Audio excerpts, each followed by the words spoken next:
Hello बच्चों, कैसे आप लोग। उम्मीद करते हैं कि आप लोग एकदम मस्त होंगे और अपने अपने घरों में जोरों शोर से परीक्षा की तैयारी करने में जुटे हुए होंगे। जैसा कि आप लोग को पता है, हम लोग इससे पहले हमारा जो कि क्लास नंबर आज 6 है। इससे पहले हम लोग 5 क्लास कर चुके हैं। इतिहास का चैप्टर नंबर 4 अभी हम लोग पढ़ रहे हैं, जिसका नाम है भारत में राष्ट्रवाद। उस चैप्टर को पढ़ रहे हैं और इससे जस्ट पिछले वाले क्लास में हम लोगों ने पढ़ा है सविनय अवज्ञा आंदोलन के तत्कालीकरण। मतलब ऐसा कौन सा कारण था जिसके बाद सविनय अवज्ञा आंदोलन में गांधी जी और उनके सहयोगी कूद पड़े। ठीक, जिसके बारे में हम लोग पढ़े दांडी मार्च, क्लास नंबर 5। अगर आप नहीं देखे हैं, रिक्वेस्ट करते हैं कि एक बार क्लास नंबर 5 चेकआउट कीजिए, देख के आइए, ताकि आज का टॉपिक, आज का सिलेबस, आज का जो भी हम लोग कवर करेंगे तो आपको बेहतर ढंग से समझ में आ रही होगी बातें। ठीक, क्लास शुरू करने से पहले आपसे एक छोटा सा रिक्वेस्ट है कि आप एकदम शांत माहौल में अपने कॉपी कलम के साथ बैठिए और क्लास को एकदम ध्यान पूर्वक देखना है, एक एक पॉइंट को समझना है। चीजें समझने में ज्यादा फोकस रहिए। याद करना, रट्टू तोता की तरह याद करना, वैसा उस चीज के पीछे मत भागिए। हम तो हमेशा रिक्वेस्ट करेंगे, चीजें समझिए, चीजें समझ के याद कीजिए तो आपको लॉन्ग लास्टिंग याद रहेगी। ठीक है, ये सबसे बेहतर तरीका होता है। और दूसरा रिक्वेस्ट है, अगर आप हमारे फैमिली से नहीं जुड़े हैं, अगर आप अपने फैमिली द स्टडी प्लेस से नहीं जुड़े हैं, तो आज ही इस वीडियो को अभी रोकिए, थोड़ा सा बस 2 सेकंड का टाइम लगता है। सब्सक्राइब कीजिए और नोटिफिकेशन बेल को जो है कि ऑन कीजिए, ताकि हम लोग जब भी नए क्लास के साथ आएंगे तो आपको पता चले कि सर ने नया क्लास लगाया है। ठीक है, तो क्लास शुरू करते हैं। सविनय अवज्ञा आंदोलन के कारणों के बारे में हम लोग को पढ़ना है। ठीक है, तो सबसे पहला कारण जो है कि हम लोग पढ़ चुके हैं साइमन कमीशन के बारे में। साइमन कमीशन नहीं, दांडी मार्च के बारे में। ठीक है, दांडी मार्च या दांडी यात्रा या नमक कानून के बारे में। ठीक है, इसके बारे में हम लोग पढ़ चुके हैं कि क्या कहते हैं कि क्लास नंबर 5 में, हम लोग पढ़ चुके हैं इसके बारे में। तो आज का क्लास जो हम लोग करेंगे बेसिकली होने वाला है साइमन कमीशन में। साइमन कमीशन के बारे में समझेंगे कि साइमन कमीशन कौन था, क्या है, ये चीजें मतलब भारतीय इतिहास में भारतीय राष्ट्रवाद पे क्यों आया, इस चीज के बारे में जानेंगे। दोस्तों, आपको बता दें, साइमन कमीशन को इंग्लिश में जो है ना, इंग्लिश में इसी को बोला जाता है स्टैट्यूटरी कमीशन, इंडियन। ठीक है, ये इंग्लिश नाम बता रहे, इंडियन स्टैट्यूटरी, एक मिनट, स्टैट्यूटरी कमीशन। कमीशन का हिंदी में बोला जाता है आयोग। कमीशन को हिंदी में क्या बोलता है, आयोग। तो आयोग के नाम से यहाँ पे हम लोग और एक नाम दे सकते हैं, साइमन आयोग। ठीक है, साइमन आयोग कहिए या साइमन कमीशन कहिए, इंग्लिश में उसी का नाम होता है इंडियन स्टैट्यूटरी कमीशन। ठीक, ये जो है, इसका गठन के बारे में अगर हम बात करें, गठन यानी कि कब इसका स्थापना हुआ था, गठन हुआ था इसका नवंबर 1927 ईस्वी। ठीक, नवंबर 1927 से 1927 नवंबर, ब्रैकेट में कर लेते हैं हम लोग, नवंबर 1927 ईस्वी में गठन हुआ था। अध्यक्ष इसका कौन था, किसने गठन किया था, सर जॉन साइमन। ये तत्कालीन भारत का वो ये जो है तत्कालीन भारत का एक कहते हैं कि वायसराय था। ठीक है, वायसराय, तत्कालीन भारत का क्या था, वायसराय था। तत्कालीन भारत का वायसराय सर जॉन साइमन की अध्यक्षता में नवंबर 1927 में साइमन कमीशन का गठन हुआ, जिसका इंग्लिश नाम होता है इंडियन स्टैट्यूटरी कमीशन। ठीक है, इसमें जो है अध्यक्ष सर जॉन साइमन थे। अगर सदस्य की बात करें, सदस्यता जो है ना, इसमें 7 लोग शामिल थे। यानी कि साइमन कमीशन में कितने लोग शामिल थे, इस प्रकार का आपके पास ऑब्जेक्टिव सवाल भी आता है कि बताइए साइमन कमीशन में कितने लोग थे, कितने सदस्य थे। 7 सदस्यों वाला एक कमीशन था। कितने सदस्य, 7 सदस्यों वाला एक कमीशन था, जिसमें एक भी भारतीय नहीं था। ठीक है, एक भी भारतीय नहीं था। इसमें ये वाला एक मोस्ट इंपोर्टेंट लाइन है, सदस्यता में 7 सदस्य तो थे, लेकिन एक भी भारतीय नहीं थे, ठीक है, ये वाला बहुत इंपॉर्टेंट बात है। ऑब्जेक्टिव सवाल भी आपके लिए यहाँ से बनता है, और मोस्ट इंपोर्टेंट लाइन भी बन जाता है कि सदस्यता 7 लोग का कमीशन तो था, सर जॉन साइमन के द्वारा बनाया गया साइमन कमीशन, ये 7 सदस्यों वाला कमीशन था। लेकिन इन 7 सदस्यों में एक भी भारतीय सदस्य नहीं थे। ठीक, इनका जो उद्देश्य था, ये इसका गठन क्यों हुआ, इसका गठन नवंबर 1927 ईस्वी में, इनका गठन होने के पीछे का कारण क्या था, हम लोग बेसिकली उस चीज के बारे में डिस्कस करना चाहेंगे।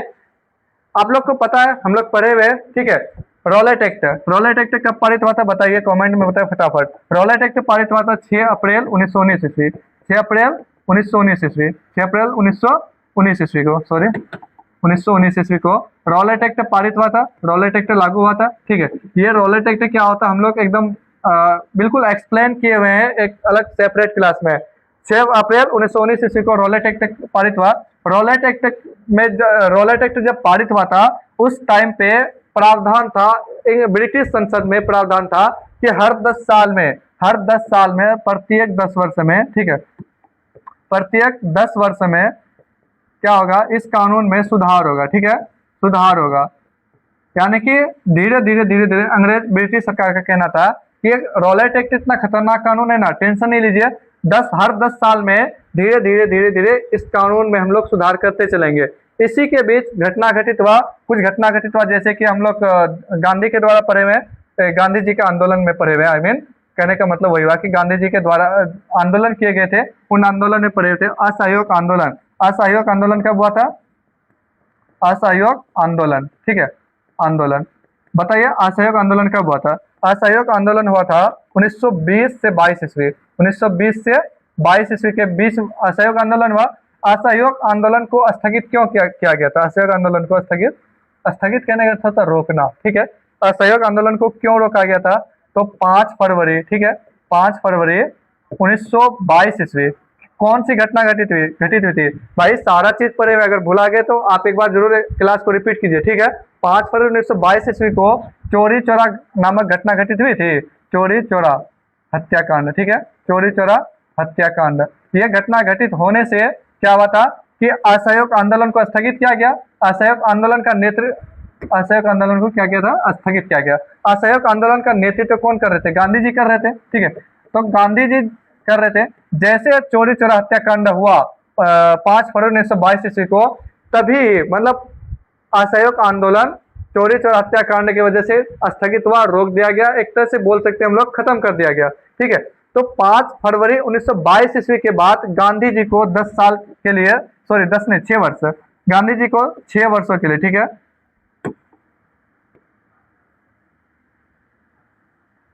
गांधी जी को 6 वर्षों के लिए, ठीक है, 6 वर्षों के लिए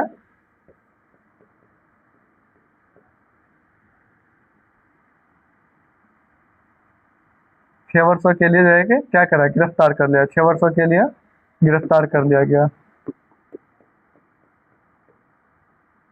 गिरफ्तार कर लिया गया। ठीक है, कर लिया गया। ठीक है, तो कहते हैं कि गांधी जी को गिरफ्तार कर लिया गया था, और गांधी को गिरफ्तार करना और देखिए ये चोरी चोरा हत्याकांड, ये दोनों आपस में इंटरकनेक्ट है, एक दूसरे से जुड़े हुए। गिरफ्तार करने के बाद अब देखिए, जैसे यहाँ हम लोग बात कर रहे हैं 6 अप्रैल 1919 ईस्वी को रॉलेट एक्ट पारित हुआ, लागू हुआ, और दूसरा लाइन हम लोग लिखे 10 वर्ष, प्रत्येक 10 वर्ष में इस कानून में क्या होगा, सुधार होगा। अगर 1919 ईस्वी में कानून लागू हुआ, अब कह रहा है कि 10 वर्ष में अगर सुधार होगा, तो 10 वर्ष 19 में 10 साल जोड़ेंगे तो 1929 जाएगा। 1929 ईस्वी में सुधार ना होकर के ये कानून में सुधार हो गया कब, 1927 ईस्वी में। ठीक है, 1927 ईस्वी में नवंबर 1927, ठीक है, नवंबर 1927 ईस्वी में इस कानून में क्या हुआ, सुधार हो गया। अचानक से सुधार इसलिए हुआ क्योंकि गांधी जी उधर जेल में बंद था, गिरफ्तार थे। अंग्रेज चाह रहा कि अगर गांधी दोबारा आया, दोबारा अगर सामने आया पब्लिक के सामने, तो आंदोलन और ज्यादा भड़क जाएगा। आंदोलन को भड़कना मतलब कि गांधी को हम नहीं रोक पाएंगे, गांधीवादी को हम नहीं रोक पाएंगे। इस वजह से 1929 से पहले 1927 ईस्वी में क्या किया कि रॉलेट एक्ट में सुधार करने की कोशिश किया ब्रिटिश ने, और देखिए एक कमीशन का गठन किया, उसी का नाम रखा था साइमन कमीशन, इंग्लिश में उसी का नाम रखा इंडियन स्टैट्यूटरी कमीशन। अब देखिए एक बात और आपको पॉइंट बता दें, क्योंकि सदस्य 7 सदस्य बताया आपको, और दूसरा पॉइंट बताया कि एक भी भारतीय नहीं थे, तो जो भारतीय लोग थे, जो भारतीय दिग्गज सब थे, इनको सफेद कमीशन कहा। ठीक है, भारतीय लोग लिखना है हमें भारतीय नागरिक, या लोग बोलिए भारतीय नागरिक, ठीक है, भारतीय नागरिक साइमन कमीशन को, साइमन कमीशन को सफेद कमीशन कहा। क्यों कहा बताते हैं आपको, सफेद कमीशन भी कहा। क्यों कहा सुन लीजिए। क्योंकि अंग्रेज जो है, अंग्रेज वो हमारे हमारे अपेक्षा, हम लोग सांवला होते हैं थोड़ा थोड़ा, लेकिन अंग्रेज हमारे अपेक्षा बहुत गोरा होता है, ठीक है, एकदम दूध की तरह गोरा कह सकते हैं आप लोग, ठीक है, तो गोरा होता है। और सभी लोग, क्योंकि अंग्रेज का ही था, ब्रिटिश का ही था, ब्रिटिश सदस्य होने के चक्कर में मतलब कि भारतीयों ने कहा भाई सब कोई गोरे है, गोरका आदमी है, तो हम लोग का है ना दूसरा नाम दे दे। तो भारतीय दिग्गज ने, जैसे लाला लाजपत राय हो गया, कहते हैं कि गांधी जी वगैरह हो गए, तो उसने कहा कि नहीं, इसका नाम ही रख देते हैं सफेद कमीशन, ठीक है, सफेद कमीशन। आपको ऑब्जेक्टिव सवाल में पूछा जाता है निम्नलिखित में सफेद कमीशन किसे कहा जाता है, वहां एक ऑप्शन आपको मिलेगा साइमन कमीशन। साइमन कमीशन को हम लोग सफेद कमीशन कहते हैं। सफेद कमीशन की संज्ञा किसने दिया था, ये भारतीयों के द्वारा दिया गया था। सफेद कमीशन क्यों दिया गया हम बताएं, एक बार रिपीट कर देते हैं आपके लिए।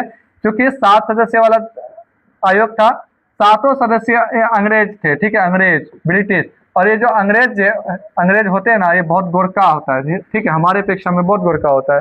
तो सभी गोरका गोरका आदमी, उजरा उजरा आदमी, तो इसलिए जो ना भारतीय लोग इसको सफेद कमीशन कहा था। ये वाला बात आप याद रखेंगे, बहुत इंपॉर्टेंट बात है, वी हम लोग करते हैं, इंपॉर्टेंट बात है। और देखिए यहाँ से आपके लिए ऑब्जेक्टिव सवाल भी बनता है। तो आगे चलते हैं।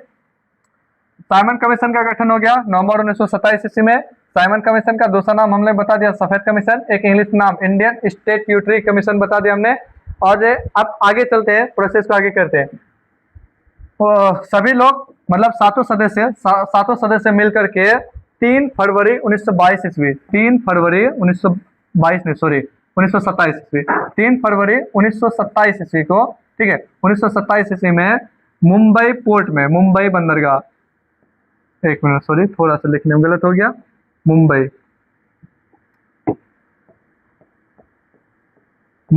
बंदरगाह पर, मुंबई का पुराना नाम था बम्बई, ठीक है, बंदरगाह पर 7 सदस्य अपना संविधान लेकर के आया, ठीक है, 7 सदस्य आया, बंदरगाह पर आया, यहाँ पे पर लिख लेते हैं, ठीक है, पर आया, ठीक।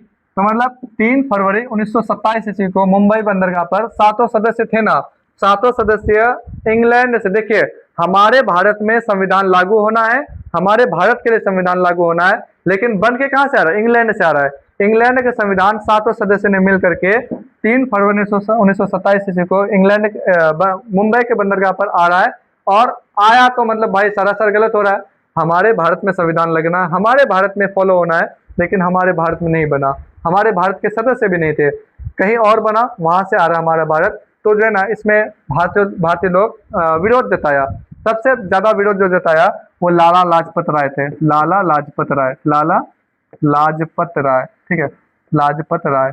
इसने जो है, इस लाला लाजपत राय ने कैसे स्वागत किया, काला झंडा से स्वागत किया, ठीक है, काला झंडा लेकर के स्वागत किया। किसने किया, काला झंडा से स्वागत। आपको ऑब्जेक्टिव सवाल में पूछा जा सकता है, ठीक है, काला झंडा से स्वागत किया। और एक नारा दिया, इसी ने, लाला लाजपत राय ने एक नारा दिया, कहा साइमन गो बैक, ठीक है, साइमन गो बैक। इसका हिंदी मीनिंग होता है साइमन वापस जाओ, ठीक है, साइमन कमीशन वापस जाओ, कमीशन वापस जाओ। यहाँ से 2 ऑब्जेक्टिव सवाल, बहुत इंपॉर्टेंट सवाल बनता है। एक तो ये सवाल, साइमन कमीशन वापस जाओ का नारा किसने दिया था, लाला लाजपत राय ने। काला झंडा से स्वागत किसने किया था, लाला लाजपत राय ने, ठीक है।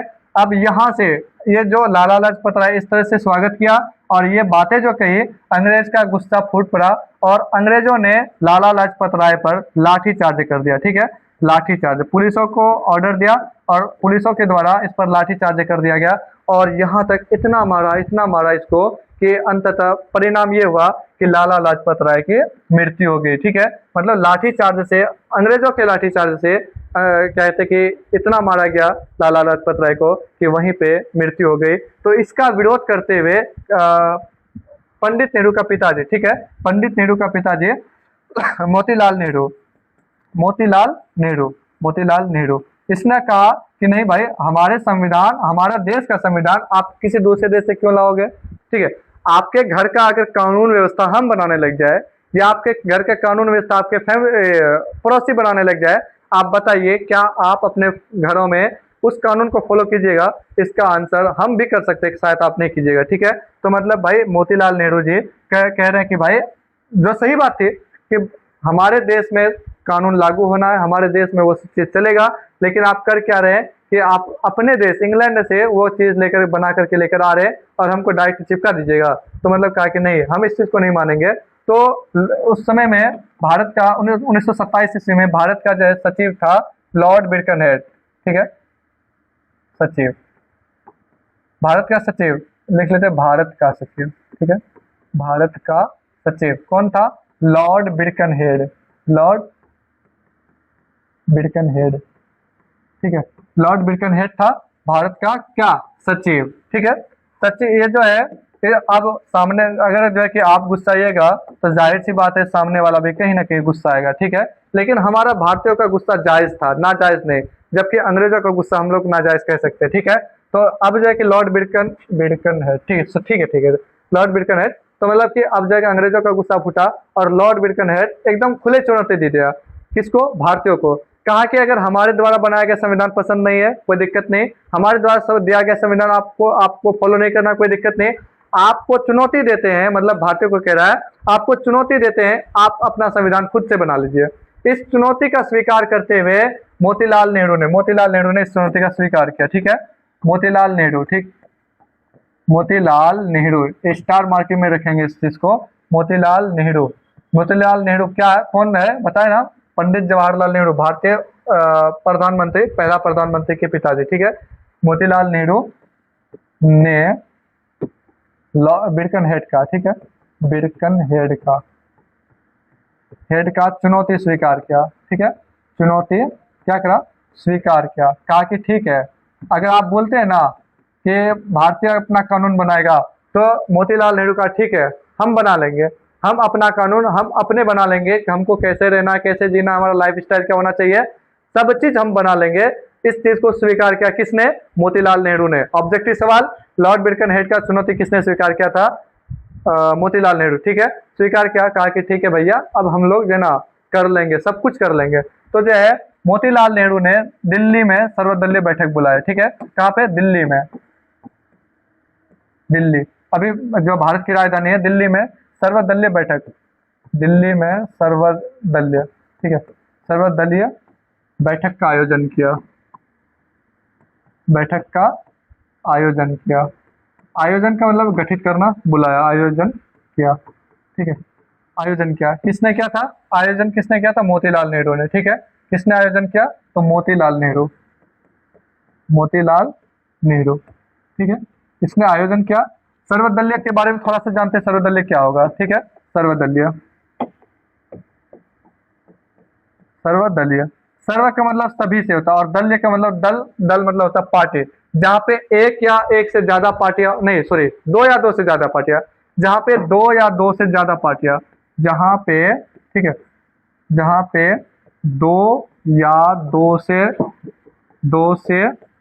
ज्यादा दल शामिल हो, ठीक है, शामिल हो, उसे सर्वदलीय कहते हैं, उसे सर्वदलीय कहते हैं, सर्वदलीय कहते हैं, कहते हैं, एक मिनट सॉरी, कहते हैं, ठीक।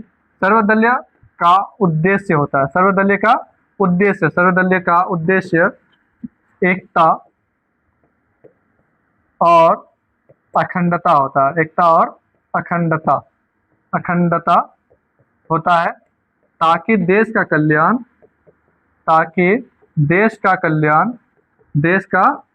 कल्याण कहने का अर्थ क्या होता है? समृद्धि, कल्याण, एक साथ हो सके, आप हो एक साथ हो सके। आपको याद करना है ये वाली बात, पॉइंट में आपको लिखना है, नोट डाउन करना है। सर्वदलीय बैठक से आप क्या समझते हैं? सर्वदलीय के बारे में लिखिए, आपको सवाल आता है 2 नंबरिया में, लिखे हैं, एक बार बता देते पढ़ के, ठीक है।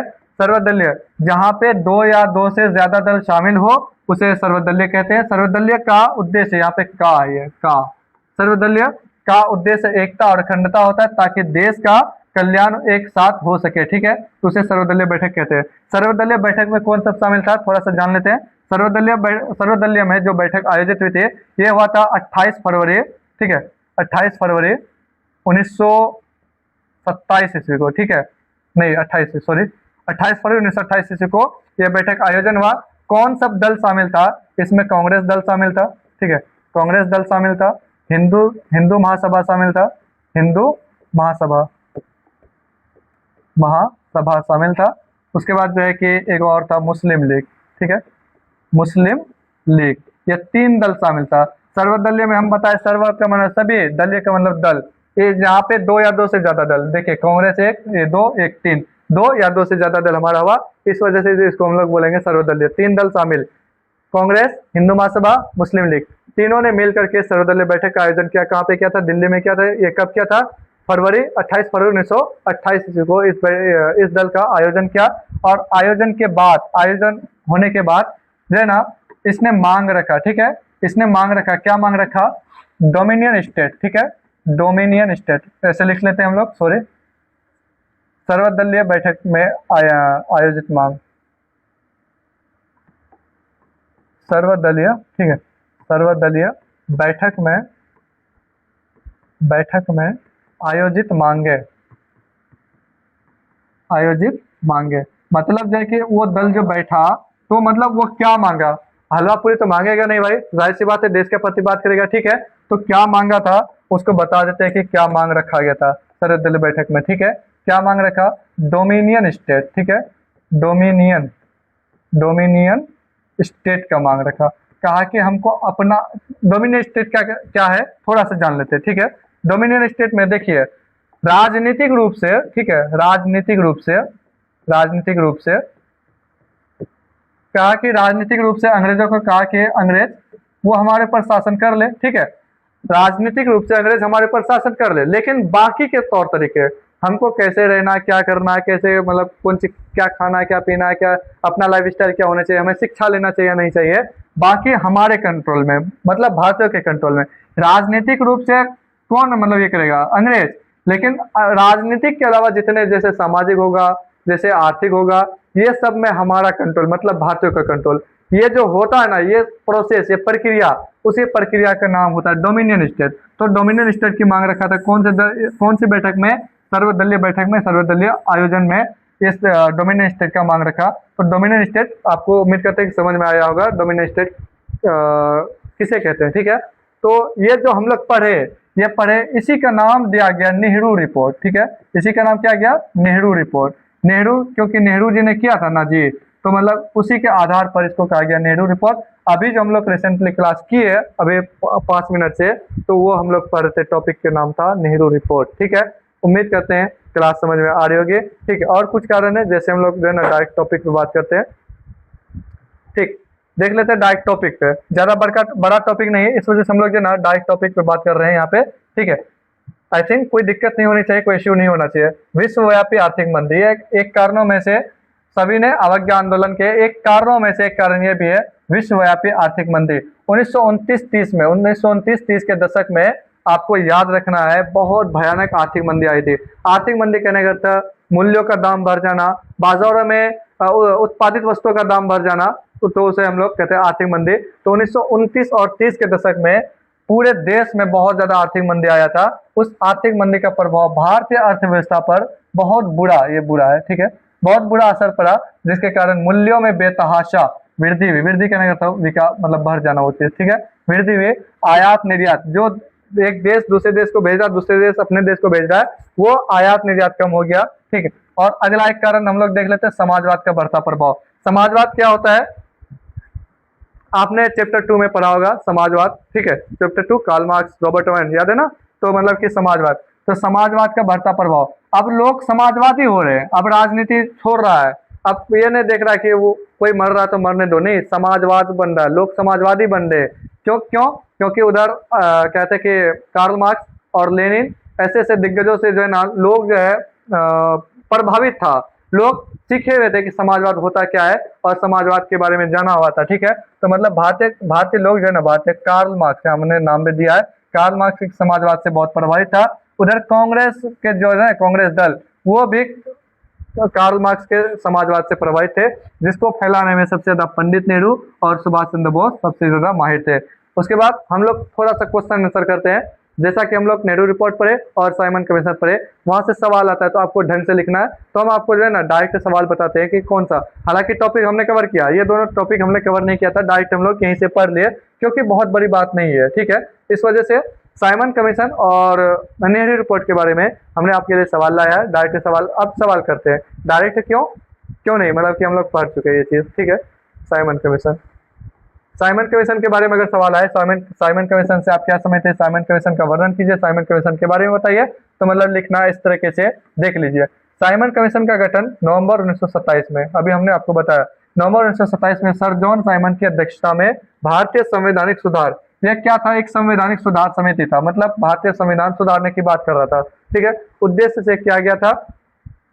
यह आयोग 3 फरवरी 1928 ईस्वी, हमने बताया आपको, 3 फरवरी 1928 ईस्वी को भारत पहुंचा। भारत, यहाँ हमने भारत का है, भारत का कहाँ पे, तो बम्बे या मुंबई, बम्बे पहुंचा, लेकिन इसमें एक भी भारतीय सदस्य नहीं था। इसमें एक भी, कितने सदस्य थे, 7 सदस्य, लेकिन 7 में से एक भी भारतीय नहीं था।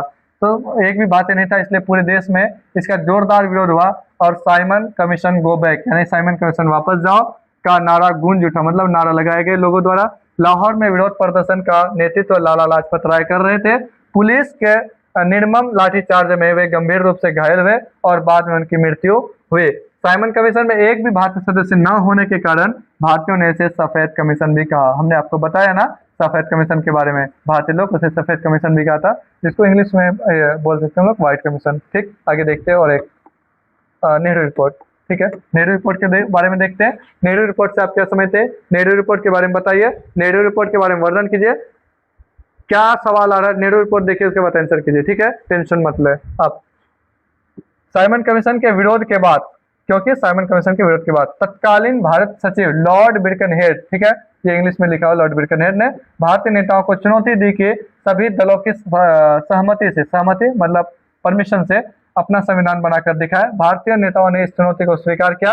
भारतीय नेताओं ने, हमने लिखा, हालांकि जो मूल नेता थे वो पंडित जवाहरलाल नेहरू के पिताजी मोतीलाल नेहरू थे, इसको एक्सेप्ट करने वाला, ठीक है। भारतीय नेताओं ने इसको स्वीकार किया और फरवरी 1928 ईस्वी में मोतीलाल नेहरू की अध्यक्षता में सर्वदलीय सम्मेलन आयोजित किया गया, जिसमें कांग्रेस, मुस्लिम लीग और हिंदू महासभा, हमने तीनों दल का नाम बताया है, ठीक है, ये लोग शामिल थे, जैसे दल शामिल थे। इसी सम्मेलन के आधार पर डोमिनियन स्टेट का प्रस्ताव रखा गया। डोमिनियन स्टेट हम आपको बताएं, डोमिनियन स्टेट किसे कहते हैं, राजनीतिक रूप से आपका अधिकार, लेकिन बाकी तौर पे हमारा अधिकार, चाहे वो सामाजिक हो, आर्थिक हो, बाकी हमारा अधिकार, केवल राजनीतिक अधिकार अंग्रेजों का, बाकी अधिकार हमारा। तो उम्मीद करते हैं कि आपको क्लास बहुत ही बेहतर ढंग से समझ में आई होगी, ठीक है। और अगर क्लास बेहतर ढंग से समझ में आई होगी तो जरूर हमें सपोर्ट कीजिए, चैनल को सब्सक्राइब कीजिए और देखिए हमारे साथ बने रहे। Thank you.